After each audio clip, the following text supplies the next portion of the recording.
Iran और Israel के बीच का युद्ध अब केवल दो देशों की सीमाओं के बीच में चल रहा युद्ध नहीं है।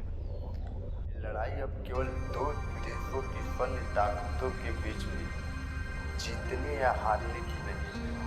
ये लड़ाई इंसानी इतिहास की दो सबसे पुरानी सभ्यताओं के बीच चल रही सबसे बड़ी टक्कर है, जिसने विश्व को आज दो टुकड़ों में बांट दिया है। हिंदुस्तान समेत सारी दुनिया के लोग आज दो हिस्सों में बंटे हैं। कोई इजराइल की तरफ है, कोई ईरान की तरफ है, और इसलिए हम कह रहे हैं कि आज ये जंग जो है ये धर्म, सत्ता, परमाणु महत्वाकांक्षा की आग में जो धधक रही है,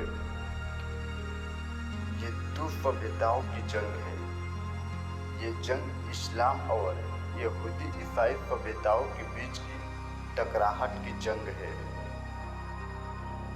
ये ताकत की जंग है, ये अस्तित्व की लड़ाई है। इस युद्ध में अच्छाई और बुराई का नैरेटिव आज सारी दुनिया ने अपने अपने हिसाब से तय कर लिया है। किसी की नज़र में इजराइल सही कर रहा है, किसी की नज़र में ईरान ठीक कर रहा है। दोनों ने अपना अपना सच, अपना अपना सही गलत खोज लिया है, और यहाँ पर युद्ध अब केवल टैंक, बंदूक या मिसाइल से नहीं लड़ा जा रहा है, बल्कि शब्द, विचार, प्रचार, परमाणु महत्वाकांक्षा और इसके साथ ही इंफॉर्मेशन वारफेयर के तौर पर भी चल रहा है, जहाँ पर ये मायने नहीं रखता कि कौन ज़्यादा सही है। मायने ये रखता है कि कौन अपने अस्तित्व को बचा पाएगा। क्या इजराइल बचेगा या फिर ईरान बचेगा? क्या ये आग सिर्फ रेगिस्तान में ही सुलझ रहेगी, या फिर धीरे धीरे जो संकेत मिल रहे हैं इसमें दुनिया भी सुलझेगी? इसका असर भारत पे क्या होगा? क्या ये युद्ध सीमाओं की रक्षा से कहीं आगे निकल चुका है? दुनिया में कई लोग हैं जो इसे अच्छाई और बुराई का संघर्ष कर रहे हैं। कोई इसे रक्षा और आक्रामकता के बीच का अंतर बताकर युद्ध समझा रहे हैं, लेकिन सच्चाई ये है कि आज दुनिया में तमाम लोगों ने इजराइल और ईरान के इस युद्ध में अपनी अपनी कहानी, अपने अपने हीरो ढूंढ ली है, और इस सब के बीच में इजराइल से लेकर ईरान पर शहरों पर सायरन बज रहे हैं, जमीन के नीचे बंकर है, जनता की आंखों में डर है। दुनिया के जो कई देश जो है इसमें मोहरे हैं, कुछ खुले तौर पर सामने, कुछ पर्दे के पीछे। और सवाल इनमें यह है कि क्या एक गलत कदम रेगिस्तान से सारी दुनिया में तबाही का नया दौर पैदा कर देगा? सवाल ये भी है कि युद्ध आखिर क्यों छिड़ा? सवाल ये भी कि कौन कितना ताकतवर है?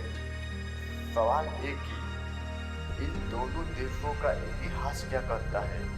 सवाल ये कि अगर ये दोनों देश आपस में लड़ते हैं तो कौन जीतेगा? कौन इस जंग में किसके साथ खड़ा है? और भारतीय के तौर पर हमारे ऊपर इजराइल और ईरान की जंग का कितना असर होगा? इस युद्ध की शुरुआत होती है इस बार 13 जून सन 2025, आखिरी तारीख, जब इजराइल ने ईरान की नींदें उड़ा दी। इजरायली वायुसेना ने तेहरान, इस्फहान और फोल्डो जैसे शहरों में ईरान के परमाणु सैन्य ठिकानों पर धावा बोल दिया। ये हमला हैरान करने वाला था, क्योंकि दुनिया में किसी ने इसकी उम्मीद नहीं की। इजराइल का हमला बेहद सटीक और घातक था, जिसमें 9 परमाणु वैज्ञानिक और 138 ईरानी लोग मारे गए। इसमें उनके IRGC के कमांडर हुसैन सलामी भी शामिल थे। इजराइल ने ये दावा किया कि ईरान का परमाणु कार्यक्रम खतरनाक हद तक पहुंच गया था अगर इसे रोका नहीं जाता तो आने वाले समय में दुनिया को ये तबाह कर देगा। ऐसे में इजराइल की दावा की हमने दुनिया को बचाया है, ये हमला जरूरी था। हालांकि इजराइल की कहानी से ईरान की भी एक कहानी थी, जिसमें ईरान के लिए हमला उसकी संप्रभुता पर सीधा वार था, उसके ऊपर युद्ध का खुला ऐलान था और नतीजा जो दुनिया उम्मीद कर रही थी, ईरान ने पलटवार जवाब दिया। ईरान ने 150 से ज़्यादा बैलिस्टिक मिसाइलें ड्रोन इजराइल के तमाम शहरों पर बरसा दी। निशाने पर इजराइल का डिफेंस हेडक्वार्टर था, तेल हबीब का हवाई अड्डा था, उनके परमाणु ठिकाने थे। नतीजा ये हुआ कि इजराइल में फायर बजने लगे, लोग बंकरों में दौड़ पड़े, सड़कों पर मलबे के ढेर लग गए। ईरान के सुप्रीम कमांडर ने कहा कि इजराइल की गुस्ताखी का जवाब हमने दिया है, ये अभी सिर्फ शुरुआत है। जिस तरह की तस्वीरें गाजा में आती थी, वही तस्वीरें अब इजराइल के शहरों में दिख रही थी, जहां शहर भर में मलबे का ढेर पड़ा था। सवाल ये भी उठा कि इजराइल का वो अवैध कवच का डिफेंस सिस्टम एक प्रचार था, एक पीआर था। इजराइल ये दावा करता है कि हमारे डिफेंस सिस्टम से मिसाइलें बच नहीं पाती है। उसके शहर में मलबे दिखाई पड़ रहे थे और ये सवाल उठा रहे थे कि हालांकि इजराइल ये दावा करता है कि ईरान ने 150 से अधिक मिसाइलें दागी, ड्रोन दागा, अधिकतर को उसके डिफेंस सिस्टम ने उड़ा दिया। सिर्फ 3 से 4 मिसाइलें गिरी और नतीजा जो था वो बिल्डिंगों में टूट-फूट के तौर पर दिखाई पड़ा। ईरान दूसरी तरफ ये दावा कर रहा है कि इजराइल का डिफेंस सिस्टम जो है वो कागज का फेर है। वो दिखा रहे हैं, तस्वीरें सोशल मीडिया पर प्रचार कर रहे हैं। ईरान ये दावा कर रहा है कि हमने इजराइल की हवा टाइट कर दी है। जिस आयरन डोम की मिसाल सारी दुनिया देती है, उसकी नाक के नीचे हमने दर्जनों मिसाइलें ठोक दी है। वो इजराइल ये कह रहा है कि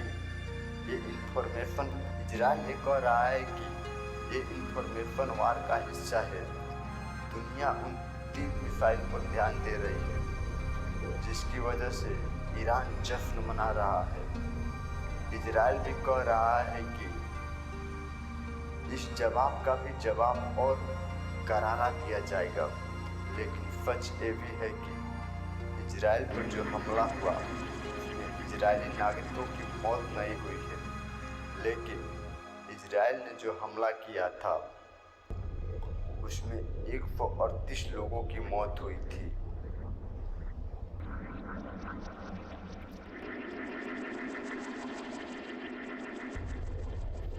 कई परमाणु वैज्ञानिक की मौत हो गई थी, जो ईरान के लिए एक बहुत बड़ा झटका है।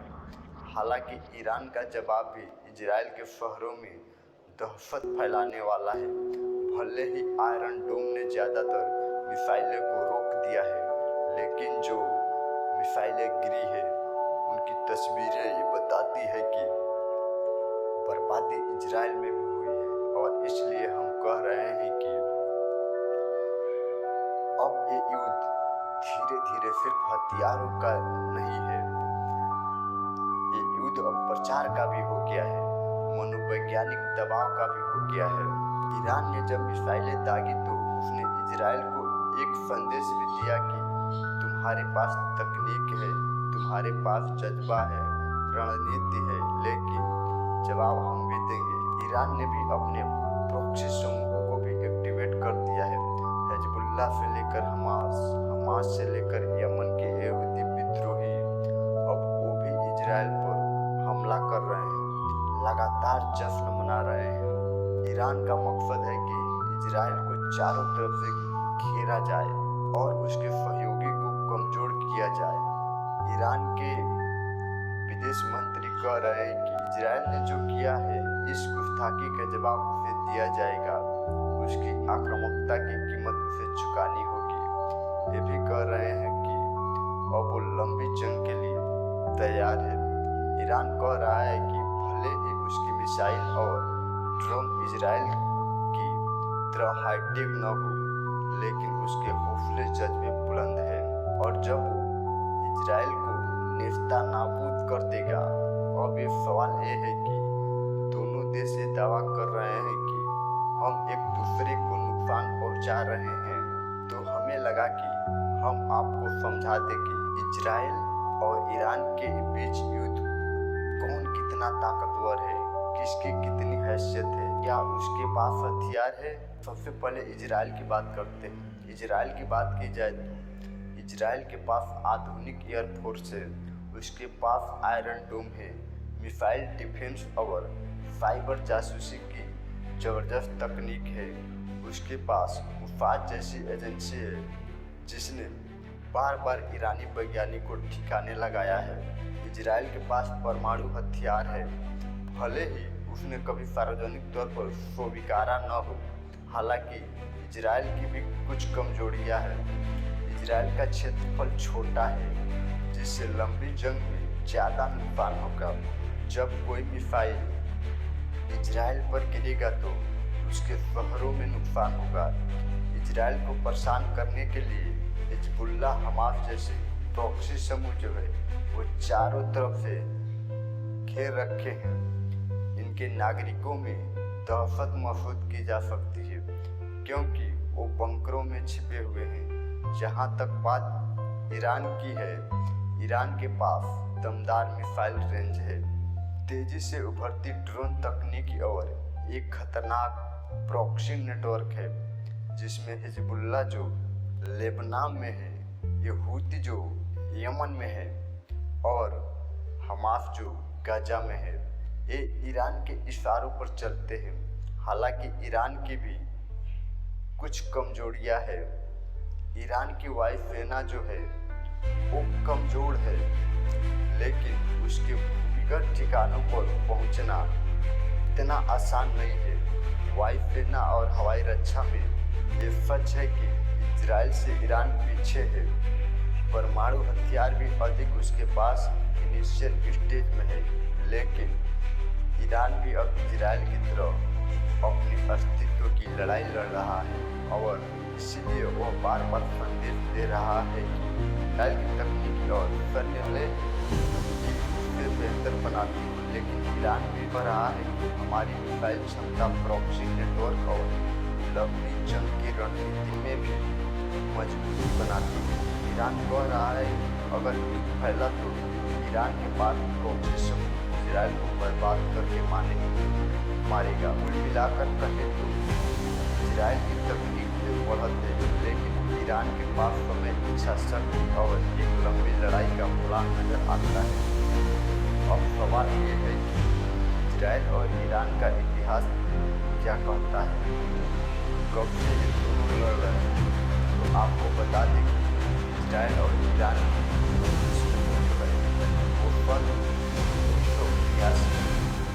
ईरानी इस्लामिक क्रांति में छुपी है। अयातुल्लाह खुमैनी ने इजराइल को नक्शे से मिटाने योग्य दुश्मन कहा था और इसी के बाद से ईरान ने हिजबुल्लाह और फिलिस्तीन समूह को हथियार देना शुरू किया था, जो इजराइल के लिए खतरा बना। 1982 के लेबनान युद्ध में हिजबुल्लाह ने इजराइल को नुकसान पहुंचाया। सन 2003 में जब ईरान का परमाणु कार्यक्रम दुनिया के सामने आया, उसके बाद से इजराइल ईरान के पीछे गुप्त युद्ध छिड़ गया। इजराइल की मुसाद ने सन 2020 और 2021 में ईरान परमाणु वैज्ञानिक मोहम्मद समेत कई वैज्ञानिक की हत्या करवा दी। वहीं ईरान ने हिजबुल्लाह, हमास और यहूदियों के जरिए इजराइल पर कई हमले करवाए। साल 2023 में गाजा युद्ध और 2024 में हिजबुल्लाह नेता हसन की हत्या तनाव को बढ़ाया था और अब जो लड़ाई छिपाकर हो रही थी वो खुले जंग में तब्दील हो गई, जहां पर दोनों देश एक दूसरे को लगातार हथियार गिरा रहे हैं। अब सवाल ये है कि जंग जब होगी तो ये दो विचारधाराओं की जंग है। माना जा रहा है कि एक तरफ इस्लामिक देश है, एक तरफ क्रिश्चियनी को सपोर्ट करने वाले देश है।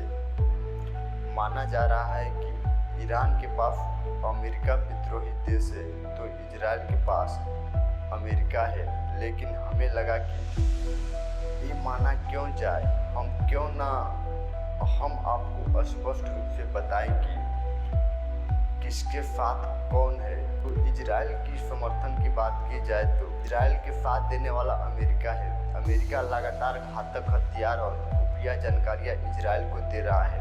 डोनाल्ड ट्रंप जब से आए हैं तब से वो इजराइल को लगातार ताकतवर बना रहे हैं, सैन्य सहायता दिलवा रहे हैं। नाटो देश जो अक्सर शांति की बात करते हैं, जिसमें ब्रिटेन, फ्रांस और जर्मनी है, लेकिन वो भी जमीन पर इजराइल के साथ तक बात है। सुन्नी देश, अरब की सऊदी, दुबई, बहरीन जैसे देशों जो ईरान को शिया खतरे के तौर पर देखते हैं, उनको लेकर भी ये माना जाता है कि वो भी इजराइल को पीछे से मदद कर रहे हैं। अब ईरान की बात की जाए तो ईरान को रूस का समर्थन मिला। ईरान को S-300 और तमाम डिफेंस सिस्टम या फिर अन्य हथियार जो है वो रूस ने दिए हैं। यूक्रेन युद्ध में ईरान ने रूस को ड्रोन दिए थे। चीन भी आर्थिक तौर पर सहायता करता है, राजनीतिक तौर पर भी साथ खड़ा है और अमेरिका जो है प्रतिबंध लगाता है, उसके खिलाफ भी खड़ा है। जहाँ तक बात प्रॉक्सी समूह की है, हिजबुल्लाह, हूती, हमास से ईरान के इशारों पर चलते हैं, ये उनकी ताकत है। हालांकि इन सब के बीच में भारत जैसे देश भी है जो दोनों देशों से रिश्ते बना रहे हैं। इजराइल से रक्षा सहयोग और ईरान से ऊर्जा साझेदारी और दोनों से संतुलन बनाए चल रहा है। लेकिन सवाल ये है कि जब ईरान और इजराइल एक दूसरे को लगातार भिड़ेंगे, लंबी युद्ध करेंगे, तो क्या इसका असर भारत पे होगा? जवाब है हाँ, दो तरफ से। एक हिंदुस्तान ये माना जाता है कि एक बड़ा वर्ग है जो इजराइल को समर्थन देता है। वही हिंदुस्तान के मुसलमानों में ईरान को लेकर एक सॉफ्ट कॉर्नर है। इजराइल के खिलाफ कोई भी देश खड़ा होता है उसे हिंदुस्तान में मुसलमानों का समर्थन मिलता है। हाँ, तो भारत के अंदर भी एक वैचारिक लड़ाई इन दिनों इजराइल और ईरान युद्ध में देखने को मिल रही है। दूसरा भारत के सामने 4 बड़े खतरे हैं। पहला खतरा तेल का है। भारत अपने 80% तेल की ज़रूरत जो है वो खाड़ी देशों से पूरा करता है। युद्ध के चलते तेल की आपूर्ति बाधित होगी, कीमतें आसमान छुएंगी, पेट्रोल डीजल हिंदुस्तान में महंगा होगा, ट्रांसपोर्ट और रोज़मर्रा की चीज़ें महंगी हो जाएगी। अगर सऊदी अरब या दुबई जैसे देशों पर हूती हमले बढ़ते हैं तो फिर तेल का संकट और ज़्यादा गहरा हो जाएगा। दूसरा, भारत के बहुत सारे लोग जो खाड़ी देश में काम करते हैं, कम से कम 22 लाख लोग जो ऐसे हैं, दुबई, कतर, सऊदी, ओमान, अरब देश में काम करते हैं। अगर ये युद्ध और बड़ा होता है तो इन भारतीय की जान खतरे में पड़ सकती है। साल 1991 में खाड़ी युद्ध में भारत को अपने लाखों नागरिकों को निकालने के लिए एक बहुत बड़ा ऑपरेशन चलाना पड़ा था। अगर ये युद्ध आगे बढ़ता है तो और दुनिया के बाकी देश इन्वॉल्व होते हैं तो भारत के जो लोग बाहर काम कर रहे हैं उन्हें नुकसान। तीसरा, आर्थिक झटका होगा। दुनिया में कहीं भी युद्ध होता है तो वैश्विक व्यापार और निवेश उससे प्रभावित होता है।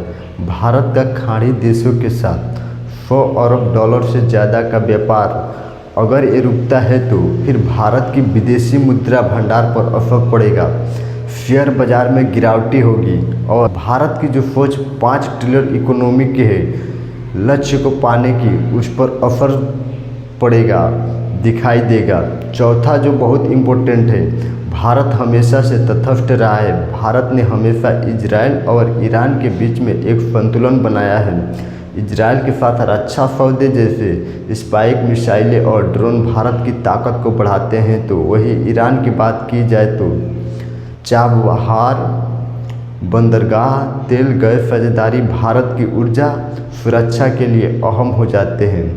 इस जंग में किसी एक का खुला समर्थन करना भारत सरकार के लिए बहुत नुकसानदायक हो सकता है। भारत के अंदर 140 करोड़ लोग अलग अलग देश के साथ बटे हुए हैं। ऐसे में किसी एक के साथ स्टैंड भारत के अंदर भी समस्या पैदा कर सकता है। भारत में लोग आपस में एक दूसरे पर भी पलटवार कर सकते हैं। सोशल मीडिया पर भारत हालांकि दोनों पक्षों से शांति की अपील कर रहा है, लेकिन तटस्थ रहना लंबे युद्ध के साथ भारत के लिए मुश्किल हो जाएगा। ऐसे में भारत की रणनीति क्या होनी चाहिए?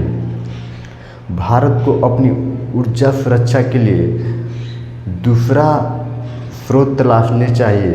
जैसे रूस के साथ वो बिजनेस कर सकता है, वेनेजुएला के साथ वो व्यापार कर सकता है। प्रवासियों की रक्षा के लिए अगर युद्ध बढ़ता है तो भारत को पहले से तैयार रहना पड़ेगा। कूटनीति में संतुलन बनाना होगा ताकि इजराइल और ईरान दोनों से विवाद न हो और भारत के हितों को भी नुकसान न हो। आखिर में सवाल ये है कि क्या ये थर्ड वार की आहट है? ईरान और इजराइल की जंग सिर्फ मिसाइलें और बमों की नहीं बल्कि भविष्य की दिशा तय करने वाली लड़ाई है। एक तरफ तकनीकी है, दूसरी तरफ जिद है। एक तरफ बम है, दूसरी तरफ विचारधारा है।